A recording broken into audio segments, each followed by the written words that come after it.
I'm Lily, a florist with a small shop downtown. It's not much, but it's mine. Flowers have always been my thing, they don't talk back, and they're a hell of a lot simpler than people. It was just another gray afternoon when he walked into my life. The door chimed and in came this guy, looking like he'd just come from a corporate battlefield, tie askew, and hair slightly damp from rain. He paused by the entrance, scanning the colorful chaos of my shop, before his eyes settled on me. "Hey, I need a bouquet, something that says, 'I'm sorry I forgot Mother's Day again this year,'" he said with a half-embarrassed, half-amused grin. "Right," I chuckled, sizing him up. "You look like you could use all the help you can get." He laughed, a genuine sound that made me smile as I picked out some lilies and roses. "I'm Jack, by the way." "Lily," I replied, hands busy with the stems. As I arranged the bouquet, we chatted about everything and nothing. He worked in finance, lived a couple of blocks away, and yes, he was notoriously bad at remembering important dates. "Here," I said, handing him the finished bouquet, full of whites and pinks. "This should earn you some forgiveness." He smiled, that slow, charming smile that had probably won over tougher crowds than me. "Can I take you out for a coffee then? As a thank you." We exchanged phones to punch in our details, his fingers brushing against mine as he handed it back. Something fluttered in my chest, a little like the excitement I felt when a new shipment of exotic flowers came in. A few days later, we met at a cozy little cafe halfway between his office and my shop. It was a quiet place, the kind with mismatched furniture and a chalkboard menu.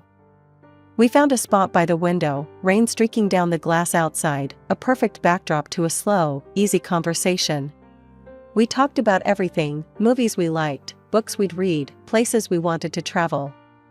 It was surprising how easy it was to talk to him, how much we had in common, despite our different paths. "So, how about a real date?" Jack asked as we stepped outside, a hopeful note in his voice. "Dinner, maybe?"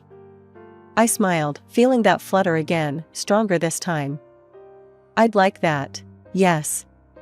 As I walked back to my shop, my heart felt lighter than it had in ages. I was happy, truly happy, and I had a feeling things were only going to get better from here. A year flies by when you're in love. Jack and I tied the knot in a quiet ceremony, surrounded by our closest friends and family. His parents, Sarah and George, were beaming the whole time, except for Jack's sister, Susan. She managed a smile, but her eyes didn't quite match the gesture. Jack and I settled into married life easily. We visited his folks often, as they lived just a few blocks over. I loved those visits. His mom and I would spend hours chatting over tea, or we'd go shopping. George was battling cancer, and as his health worsened, I tried to be there more, helping out any way I could. As George's condition worsened, I found myself driving over to their place more often, helping Sarah with the house and spending time with George when he felt up to it. One afternoon, while Sarah and I were returning from a walk, Susan pulled up in her flashy car, a scowl already forming as she saw me. "Here again, Lily? Planning to move in or just making sure you're in the will?" she snapped as soon as she stepped out. "Susan, that's enough," Sarah chided gently, but Susan brushed her off. "No, Mom, it's not enough. She's here all the time, cozying up to you, playing the good daughter-in-law. What's the end game, Lily? Trying to make sure we don't forget about you when the time comes?" I felt my face heat up with anger, but I kept my voice even. "Susan, I'm here because your family is now my family too. I care about your mom and your dad, just like Jack does. This isn't about money, or whatever else you're imagining." She just snorted, shaking her head as she walked past us into the house. Sarah gave me an apologetic look. "Don't mind her, dear. She's always been a bit direct. We know why you're here, and we appreciate it. Don't let her get to you." We tried to carry on like normal, but Susan's visits became more frequent, her comments sharper. She'd critique everything from how I helped in the kitchen to how I decorated our home. It was like walking on eggshells whenever she was around. When George passed away, it was a tough time for all of us. I was heartbroken, not just for myself, but for Jack and Sarah, and even for Susan, though she seemed to handle it all with a stiff upper lip. I threw myself into supporting Sarah, accompanying her on her errands, and just being there whenever she needed to talk. One day, after helping Sarah sort through some of George's things, Susan cornered me in the living room. "You're always here, Lily. Don't you have your own home to go to?" "Susan, stop. I'm here for your mom, not for any other reason. Can't you see she's hurting? Or are you too busy looking for problems where there aren't any?" I was tired of her accusations, tired of defending myself. Walking out of that room, I felt a mix of frustration and sadness. It wasn't easy, dealing with her constant hostility. But I loved Jack, and I loved his parents. No amount of snide remarks would change that. It was a brisk evening when we all gathered at Sarah's house for what I thought was just another family dinner. After we had settled in with our plates heaping with food, Sarah cleared her throat, signaling she had something important to say. "I'd like to read George's will." He wanted us all to hear it together. The room went quiet, all eyes on Sarah as she unfolded the papers with a shaky hand. Jack reached over to give her a reassuring squeeze on her shoulder. Susan and her husband, Rick, leaned in, anticipation written all over their faces. "George left half of his estate to me," Sarah began, her voice steady despite the palpable tension, "and the other half he has left to his future grandchildren." A moment of silence followed. I glanced at Jack, whose face was a mixture of sadness and resolve. He nodded slightly at me, as if to say we'd figure this out together. "Wow, that's a pretty forward-thinking move," I commented, trying to keep the mood light. "Ensuring the kids have something is really thoughtful." Susan, on the other hand, didn't take it so lightly. "So, basically, Rick and I need to hurry up and have kids," she blurted out, half joking, half serious. "It's not a race, Susan," Jack said, trying to soothe the sudden tension. But for Susan, it seemed to become exactly that, a race. Over the next few months, her efforts to conceive became her main focus. She talked incessantly about doctor's appointments and fertility treatments at every family gathering. It was clear this quest was taking a toll on her. One Sunday lunch, as we all dug into dessert, Susan launched into a detailed account of their latest visit to the fertility clinic. "You wouldn't believe how much we've spent already," she complained, spooning another large piece of cake onto her plate. "It's like a full-time job, this whole getting pregnant thing." As the months rolled on, Susan's frustration only grew. Despite her efforts, pregnancy remained elusive. At a particularly low point, after her third unsuccessful attempt at artificial insemination, she broke down during a family barbecue. "It's not fair," she cried out, tears streaming down her face as she sat slumped in a patio chair. "Why is this happening to me? I'm trying everything, and nothing works." "It's going to be okay, Susan."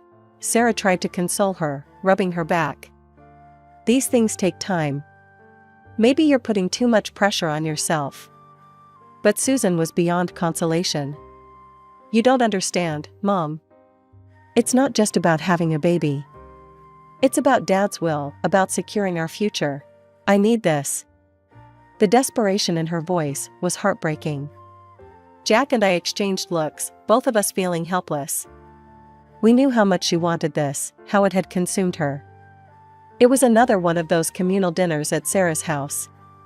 These gatherings had become more strained than soothing, especially with Susan's increasing demands and deteriorating demeanor. As we all sat down, the air was thick with the scent of roast beef and the undercurrents of unspoken tensions. Just as we were about to start eating, Susan clinked her glass, standing with a bit of a struggle due to her now prominent belly. "I have an announcement," she declared, her voice tinged with a mix of triumph and challenge. "I'm pregnant, finally," she beamed, rubbing her belly. The table erupted in congratulations, everyone expressing their joy and relief, but I noticed the smug look she shot me as she continued. "And once the baby arrives, Dad's money will go to where it rightfully belongs, my child." Her words, especially the way she looked at me when she said them, felt like a slap. Jack squeezed my hand under the table, a silent signal not to rise to the bait. "That's wonderful news, Susan. I managed to say, keeping my voice steady despite the irritation bubbling inside. Yeah, isn't it? Susan smirked. It's just so perfect. Now everything's falling into place. As the dinner progressed, Susan's demeanor became more unbearable. She demanded special attention for her dietary needs and wouldn't let anyone forget for a minute that she was carrying the family's future heir. Could you pass the salt? Oh wait, no, I shouldn't. Doctor's orders, she'd say, then launch into a detailed account of her latest doctor's visit, fishing for more sympathy. Jack and Sarah were endlessly patient with her, but I could see the strain on their faces. Later, when I helped Sarah clear the dishes while the others sat digesting both the meal and Susan's news, she whispered, "I'm sorry, Lily. I know she can be a bit much." Her attitude only worsened over the months. Her pregnancy seemed to embolden her, giving her new ammunition to use against me. She critiqued everything from the way I dressed. "Don't you think that skirt's a bit tight for a family dinner, Lily?" To how much time I spent at work, "Must be nice, caring more about flowers than family." Each visit left me more drained than the last. I started making excuses to avoid these family gatherings, much to Jack's dismay. "I know she's tough, but she's still my sister. We need to show some unity, especially now," he'd argue. But it was hard. Hard to sit there and be the target of Susan's sharp tongue, hard to watch her turn what should have been a happy time into a series of battles, each one chipping away at the family's foundations. One quiet afternoon, when I thought I had the house to myself, I overheard Susan talking to Rick in the kitchen. "Once this baby is born, things are going to change around here. I'll make sure of it." Her words chilled me. It wasn't just about the inheritance anymore, it was about control, about reshaping the family dynamics to her whims. Life has a funny way of throwing you curveballs when you least expect it. One such curveball came my way on an ordinary Thursday morning. I hadn't been feeling right for a few days, nausea washing over me in waves, a weird aversion to coffee, and on a hunch, I bought a pregnancy test. When the 2 pink lines appeared, my heart did a little dance. I was pregnant. Barely containing my excitement, I waited for Jack to come home from work. The moment he walked through the door, I blurted out, "Guess what? We're going to have a baby." Jack's eyes widened, his briefcase hitting the floor with a thud as he rushed over to hug me. "Seriously? Oh my God, that's amazing, Lily." We spent the evening in our little bubble of happiness, but soon it was time to confirm things professionally. After a visit to the doctor and the positive results in hand, we decided it was time to share the news with Sarah. We planned a visit the following weekend, hoping for a joyful family gathering. As we pulled up to Sarah's house, butterflies fluttered in my stomach. The news of our growing family felt like a beacon of joy amidst the usual tension with Susan. When we walked in, we were surprised to find Susan there too, her belly now quite prominent. "Mom, we have some great news," Jack started, beaming as he took my hand. Sarah's face lit up with anticipation. "What is it, dear?" I smiled, feeling the warmth of the moment. "I'm pregnant, Sarah. You're going to have another grandchild." Sarah clasped her hands together, tears brimming in her eyes. "Oh, my dears, that's wonderful. I'm so happy for you both." But as we turned to Susan, the atmosphere shifted. Her face drained of color, her lips tightening into a thin line. "This is convenient, isn't it?" Susan's voice was sharp, her eyes flickering with anger. "And how do we even know it's true? For all we know, she could be making it up to get a piece of the inheritance. We should have a DNA test. Who knows if it's even Jack's?" Jack stepped between us, his body tense. "Don't you dare accuse Lily of such things. She's your sister-in-law, and she deserves your respect, not your conspiracy theories." Susan scoffed. "Respect? She's nothing but a gold digger. Watch, she'll probably give birth to some freak." That was the last straw. Tears spilled down my cheeks, the hurt too deep to contain. Jack wrapped his arm around me, his own face a mask of anger and disbelief. "Apologize to her, now," he demanded, but Susan just rolled her eyes. "I'm not feeling well. I need to go home," she muttered, avoiding our gazes as she grabbed her purse and stormed out. Sarah hurried over to us, her expression apologetic. I'm so sorry, my dears. Please don't mind her. She's been under a lot of stress, and the hormones, they're making her a bit more. It's not just the hormones, Mom, Jack said quietly. It's her. And it's getting out of hand. Sarah nodded sadly, her eyes filled with worry. I know, Jack. I'll talk to her. But for now, let's focus on this beautiful news. Lily, my dear, I'm so thrilled for you both. As we sat down to a quieter dinner, the earlier excitement dampened by Susan's outburst, I tried to focus on the positive. I was going to be a mother, and no amount of spite from Susan could take away the joy of that realization. When Jack's mother invited me over for morning coffee and mentioned she had baked my favorite blueberry pie, I couldn't resist. I arrived at Sarah's home, to the comforting aroma of fresh coffee and pie. To my surprise, Susan was there too. The atmosphere was oddly calm, a stark contrast to our last encounter.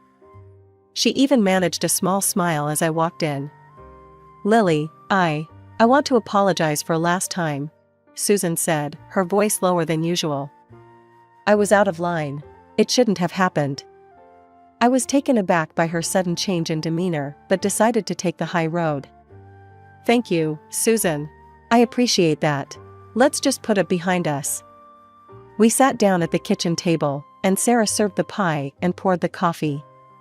The pie was as delicious as I remembered, and for a moment, it felt like things might actually be okay. But halfway through, a sharp headache pierced through my temples. Ugh, I've got a terrible headache all of a sudden, I murmured, rubbing my forehead. Oh, I have something for that, Susan quickly said, getting up from her seat. It's totally safe for pregnancy. I'll get it for you.